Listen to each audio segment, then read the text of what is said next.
Once upon a time, there lived a boy named John Woodman Higgins who loved to listen to stories about knights in shining armor. That boy was to grow up to become a captain of industry, the head of a steel company, a leader in America's great century of progress. But he never forgot the medieval stories he heard when he was young. His love of arms and armor made John Higgins a legend in his time and in our own.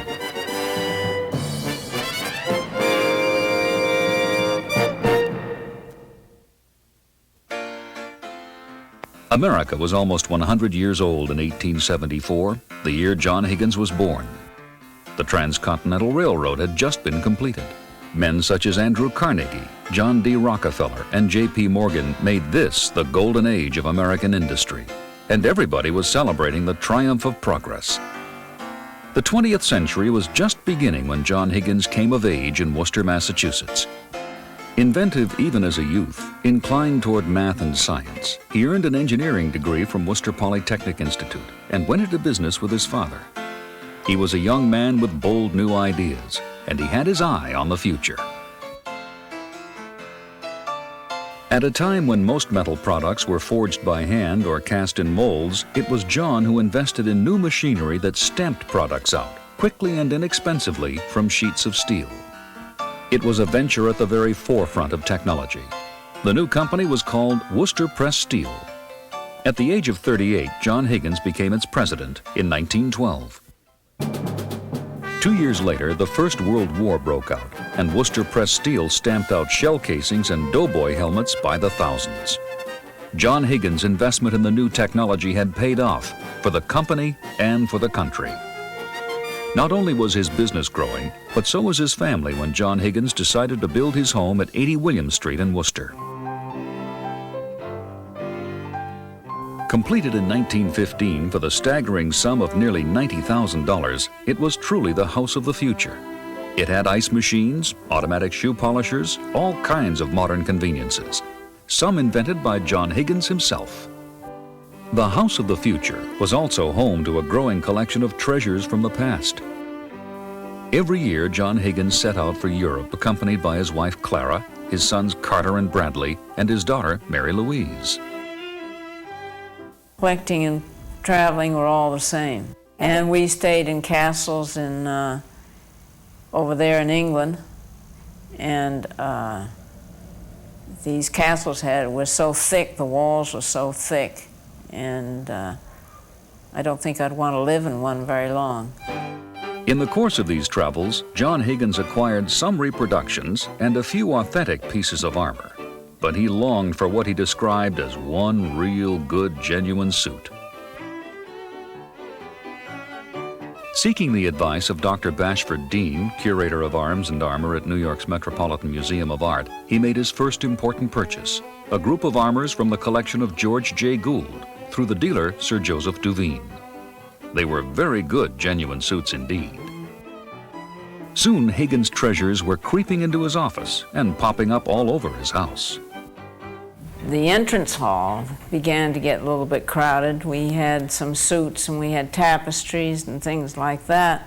When I was a debutante and came home late at night, or with my brothers, you'd find a new suit there. I guess Mother persuaded Daddy finally to get somebody to design a museum.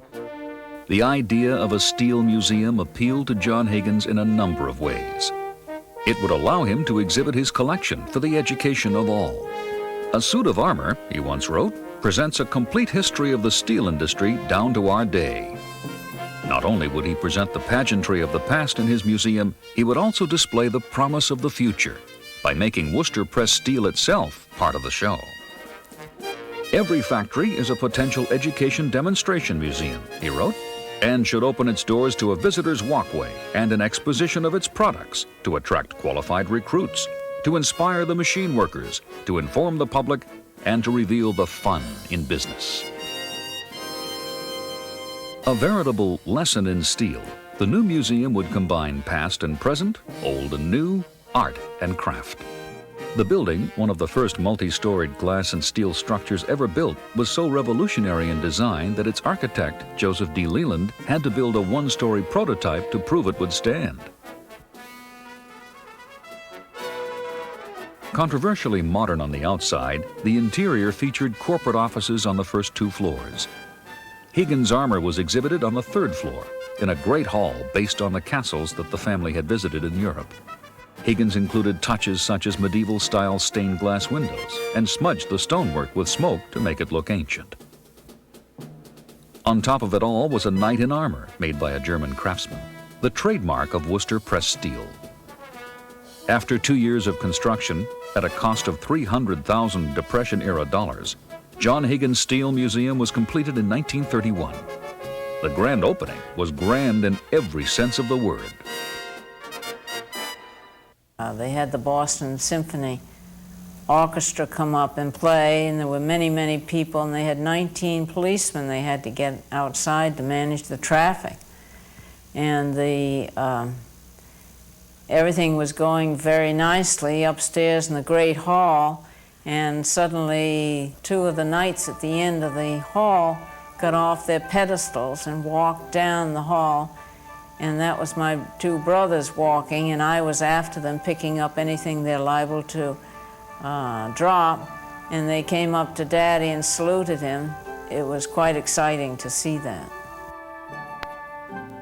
The Steel Museum, as it was then called, originally featured modern as well as ancient exhibits. They had a Piper Cub airplane that was hung up in the arch, and under it was a Ford engine motor to prove what was being made out of metal. And we had a bicycle that was cut in half to prove how much of it was metal. And then afterwards they could have the tour of the Worcester Pressed Steel Company. Nowhere else in America could people see the entire history of metalworking under one roof, complete with a working demonstration of modern mass production. And people came by the thousands. John Higgins had achieved his fondest desire. "If we can strike a spark and interest visitors," he wrote, "we are rewarded." No longer strapped for space, John Higgins continued to buy more arms and armor, even during the Depression, when many other collectors were forced to sell. Beginning in 1938, he made his single largest acquisition of armor from the estate of communications tycoon Clarence H. McKay of Long Island. 10 years after he wished for one good, genuine suit, John Higgins now owned over 100. He and his wife continued to travel widely, pursuing his interest in medieval subjects. They were asked to judge tournaments around at different places, Washington and other places.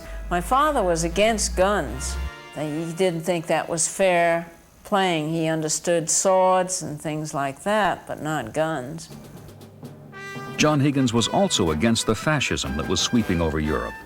Once again, Worcester Pressed Steel became a major contributor to national defense production. This time, 80% of its production was devoted to military aviation alone. But the end of the Second World War marked the end of an era. America was changing. Interest in arms and armor was declining as the great collectors died off. But John Higgins' collection continued to thrive. One of his most personally satisfying achievements was the post-war purchase of some armor from the incomparable collection of another industrious American, William Randolph Hearst. In 1950, John Higgins turned over the presidency of Worcester Pressed Steel to his oldest son, Carter, while he continued to write, lecture, and personally conduct tours. He loved children, and he was always taking them inside and showing them around.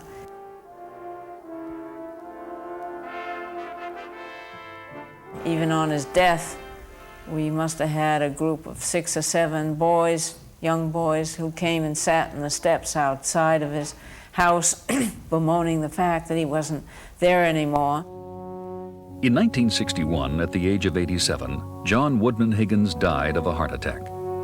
Worcester Pressed Steel, the company he founded, was to go the way of much of the steel industry in America, finally closing its doors in 1975. The modern wing of Higgins Museum was phased out, and more than one major institution expressed an interest in the arms and armor. The Worcester Art Museum wanted it, and the Boston Fine Arts Museum tried to get it for their tapestry room.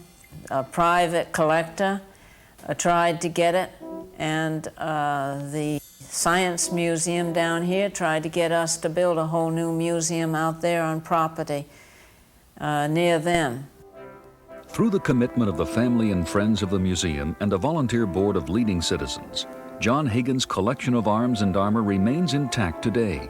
Still in the same building, still in Worcester, the only one of the great pre-World War II privately formed collections to remain in its original home. Now, a non-profit independent institution, the Higgins Armory Museum is still being used the way its founder intended, to reach people of all ages from all walks of life, to teach about craftsmanship as well as art, to provide a background of culture, and to inspire future generations to even greater human achievement. Daddy wrote an interesting poem. If I had lived in days of old, I'd been a knight, errant bold. I'd break a lance with every foe and spear an infidel or so. Alas, I live in modern times. Chivalry's not for modern climes. Instead, I followed mild pursuits, collecting swords and armor suits.